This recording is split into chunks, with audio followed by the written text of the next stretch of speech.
আসন্ন দ্বাদশ জাতীয় সংসদ নির্বাচনকে সামনে রেখে আনুষ্ঠানিকভাবে প্রচারণা শুরু হয়েছে।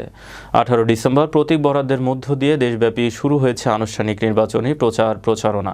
সোমবার যুবলীগের সভাপতি মোহাম্মদ ফুল মিয়া নেতৃত্বে আওয়ামী লীগ, যুবলীগ ও অঙ্গ সহযোগী সংগঠনের নেতৃবৃন্দের উপস্থিতিতে নৌকার প্রার্থী আব্দুল শহীদ এমপির সমর্থনে মিছিল অনুষ্ঠিত হয়। মিছিলটি সিন্দুর খান বাজার এলাকা থেকে শুরু হয়ে ইউনিয়নের গুরুত্বপূর্ণ সড়ক প্রদক্ষিণ করে শেষ হয়। আওয়ামী লীগের সভাপতি মোহাম্মদ আসকির মিয়ার সভাপতিত্বে ও ছাত্রলীগ নেতা মনসুর আহমেদের সঞ্চালনায় এ সময় আরও উপস্থিত ছিলেন ইউপি আওয়ামী লীগের সাধারণ সম্পাদক আসিদ আলী, যুগ্ম সাধারণ সম্পাদক মোহাম্মদ মঙ্গল মিয়া সহ আরও অনেকে। বাংলাদেশ আওয়ামী লীগের সভানেত্রী বঙ্গবন্ধু কন্যা জননেত্রী শেখ হাসিনা নৌকা উপহার দিয়েছেন সপ্তমবারের মতো।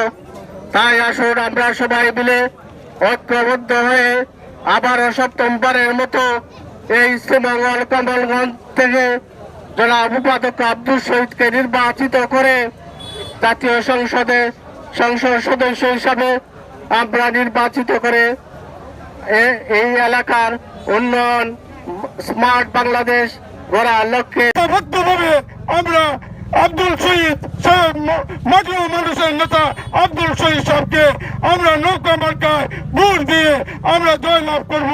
তাই আপনারা সবাই মিলে একতা মধ্যে নৌকা মার্কায় ভোট দেন, শেখ হাসিনার হাতকে শক্তিশালী করুন।